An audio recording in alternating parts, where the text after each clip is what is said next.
A few months ago I made this game for my son. It's just a couple arcade buttons and a case and LED lights, and it teaches them, I tell him push the green button, and he pushes the green button and it lights up, and the yellow button and red.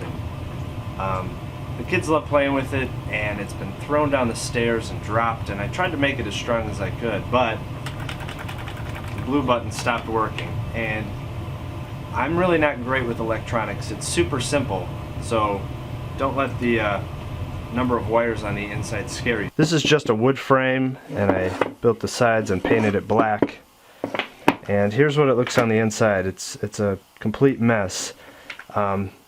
But these are arcade buttons, and they're really cheap. They're only about $1, $2.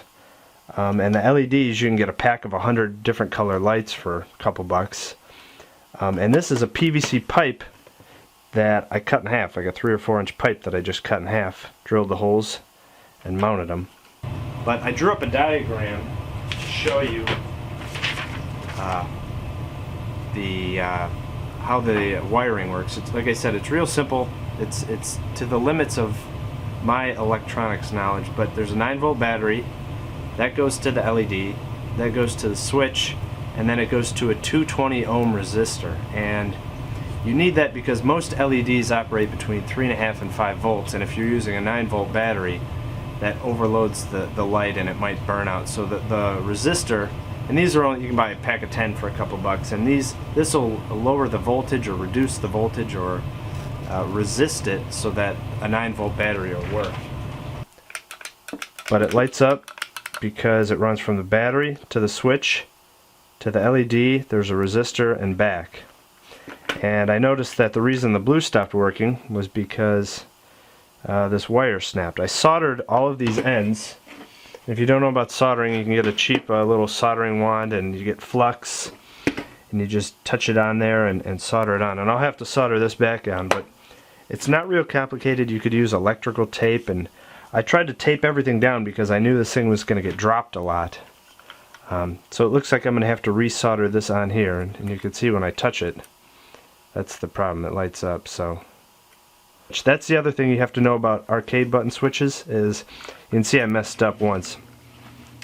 You want to come in the bottom one and out the top one. You don't need this one here. This is that switch on here is it operates for the opposite, so it's on always, I believe, and when you push it, it turns off. But these, you just need these two, in and out, or positive and negative.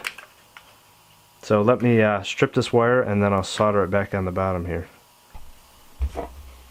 And these wires are real tricky because if you have a wire stripper, it's, the smallest mine goes is 20 gauge, but that doesn't even come close. So you have to kind of grab it and hope you're just ripping the end of the wire off. And it's tough because I'm trying to hold on here too. So that should be long enough that we can try and solder it to the bottom there.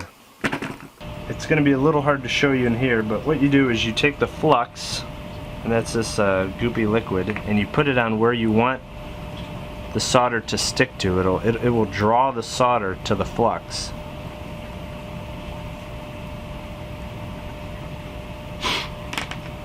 So that's all it was. I just had to solder that back on, and then I'll put it back on the bottom case to protect everything. And I might tape up some of these wires, hopefully so they don't get ripped out again. Press the red button. Good. Now press the green button. Now press the yellow button.